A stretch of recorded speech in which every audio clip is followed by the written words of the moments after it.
बढ़ेंगे खबरों में आगे। ग्वालियर से खबर है, जहां 32 दिन तक डिजिटल अरेस्ट रहे बीएसएफ इंस्पेक्टर। ठगों ने बीएसएफ के इंस्पेक्टर से 71 लाख वसूले। ठगों ने मुंबई साइबर सेल और क्राइम ब्रांच का अधिकारी बताया। रुपए देने के लिए बीएसएफ इंस्पेक्टर ने जमीन का सौदा भी किया। ग्वालियर में अब तक का सबसे बड़ा डिजिटल अरेस्ट का मामला सामने आया है। बीएसएफ का एक इंस्पेक्टर 32 दिन अपने ही घर में कैद रहा। इस दौरान खुद को मुंबई साइबर और क्राइम ब्रांच के अफसर बताने वाले बदमाशों ने उनसे 71,25,000 रुपए वसूले हैं। पीड़ित का नाम अफसार अहमद है। वो बीएसएफ टेकनपुर में इंस्पेक्टर पद पर पदस्थ हैं। उसने फर्जी क्राइम ब्रांच अफसरों को पैसे देने के लिए अपनी जमीन तक का सौदा कर दिया। बीएसएफ जवान 2 दिसंबर 2024 की सुबह 11:29 से 2 जनवरी 2025 की सुबह 10 बजे तक डिजिटल अरेस्ट रहा। उसने आखिरी ट्रांजैक्शन 31 दिसंबर को आरटीजीएस से किया था। 2 जनवरी गुरुवार को जब उसके बेटे से बात हुई तो उसने बताया कि वो स्कैम का शिकार हो गए हैं। इसके बाद तत्काल हेल्पलाइन नंबर पर शिकायत की गई। सोमवार को पीड़ित इंस्पेक्टर ग्वालियर एसपी धर्मवीर सिंह से मिला और आपबीती सुनाई। पुलिस ने सोमवार रात को मामला दर्ज कर ठगी के इस बड़े मामले की जांच शुरू कर दी है।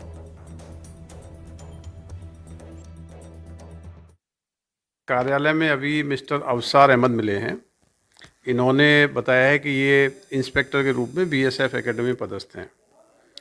साइबर फ्रॉड के संबंध में इनके द्वारा जानकारी दी गई है कि इनके साथ दिसंबर महीने में कुछ कॉल्स आए थे और कॉल्स में इनको बताया गया कि आपके मोबाइल फ़ोन का उपयोग करके मनी लॉन्ड्रिंग हुई है। तो जो जानकारी इन्हें दी है उसके आधार पे इनको डिजिटल अरेस्ट रखा गया और डिजिटल अरेस्ट के माध्यम से काफ़ी बड़े अमाउंट ट्रांसफ़र कराए गए हैं। इनकी जो एप्लीकेशन है उसके आधार पे हमारे क्राइम ब्रांच थाने में एफआईआर दर्ज की जा रही है।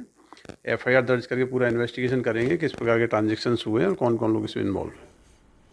और इसी पर ज्यादा जानकारी के साथ ग्वालियर सहयोगी देव श्रीमाली जुड़ चुके हैं हमारे साथ। देव श्रीमाली, कहीं ना कहीं ये मामला सबसे हैरान करने वाला, क्योंकि 32 दिनों तक किसी को डिजिटल अरेस्ट करके रखना एक बड़ी बात। बिल्कुल बिल्कुल, देखिए दो बातें इसमें महत्वपूर्ण। एक तो पूरे 32 दिन डिजिटल अरेस्ट करके रखा गया, जो अब तक का मुझे लगता है कि देश का सबसे बड़ा लंबा ड्यूरेशन वाला डिजिटल अरेस्ट है।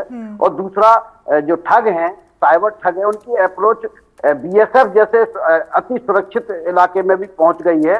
क्योंकि ये जो अबरार अहमद इंस्पेक्टर हैं, अवसार अहमद, ये बीएसएफ में तैनात है और ये बीएसएफ का यहाँ हेडक्वार्टर है। यहाँ से 30 किलोमीटर दूर टेकनपुर में वहां पदस्थ हैं। तो इनको दिसंबर में शुरुआत हुई 4 दिसंबर को, और उसके बाद लगातार 4 जनवरी तक इनको डिजिटल अरेस्ट रखा गया। 71 लाख रुपए धीरे धीरे धीरे धीरे करके इनसे वसूले गए। यहाँ तक कि पैसे देने के लिए इनके जमीन के सौदे भी इनको करना पड़े। और ये मामला तब खुला जब इनका बेटे से बात हुई और बेटे ने कहा कि आप गलत फंस गए हो और आप ये सब कुछ बंद करो और पुलिस को बताओ। तब ये कल शाम को रात को पुलिस के पास पहुंचे, एसपी को अपनी पूरी बात बताई। देर रात इसमें एफआईआर हुई और अभी तक इसमें इन्वेस्टिगेशन जारी है। कई बैंकों से संपर्क किया जा रहा है, जिन जिन खातों से ट्रांजैक्शन हुआ उनसे संपर्क किया जा रहा है।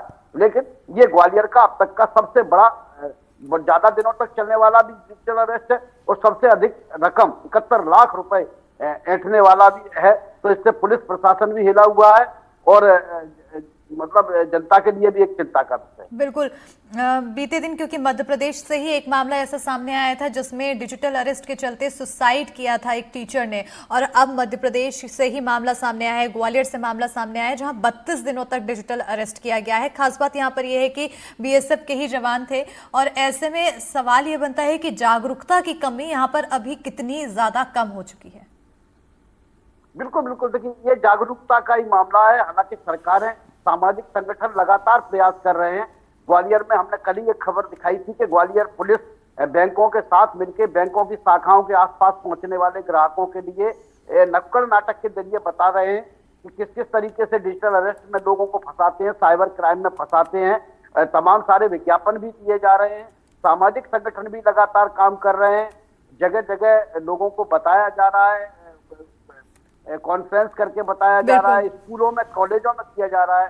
लेकिन अभी भी लोग झांसे में आ रहे हैं। और सबसे बड़ी बात यह कि ज्यादातर जो लोग झांसे में आ रहे हैं वो बिना पढ़े लिखे नहीं है, बल्कि पढ़े लिखे और अच्छे पदों पर पदस्थ लोग हैं। ग्वालियर में अभी तक जितने भी लोग इसके शिकार बने हैं वो सब या तो बड़े पदों पर रहे या फिर बड़े पदों पर हैं और सारे के सारे एजुकेटेड लोग हैं। तो जागरूकता ही इसका सबसे बड़ी चीज है। तो मैं तो यहाँ से बिल्कुल लोगों को लगातार जागरूक रहने की जरूरत है। बिल्कुल बिल्कुल, एनडीटीवी भी इसी की बार बार अपील कर रहा है कि आप लोग जागरूक रहें। बार बार इसी बात की जानकारी दी जा रही है दर्शकों को कि जितने भी जो कॉल आते हैं, डिजिटल अरेस्ट के मामले होते हैं या फिर प्रशासनिक कोई भी व्यक्ति होता है, अधिकारी होता है, वो डिजिटल अरेस्ट नहीं करता है, ये सिर्फ फ्रॉड कॉल होती है। बहरहाल बहुत शुक्रिया देव शिमाली जी तमाम जानकारी देने के लिए।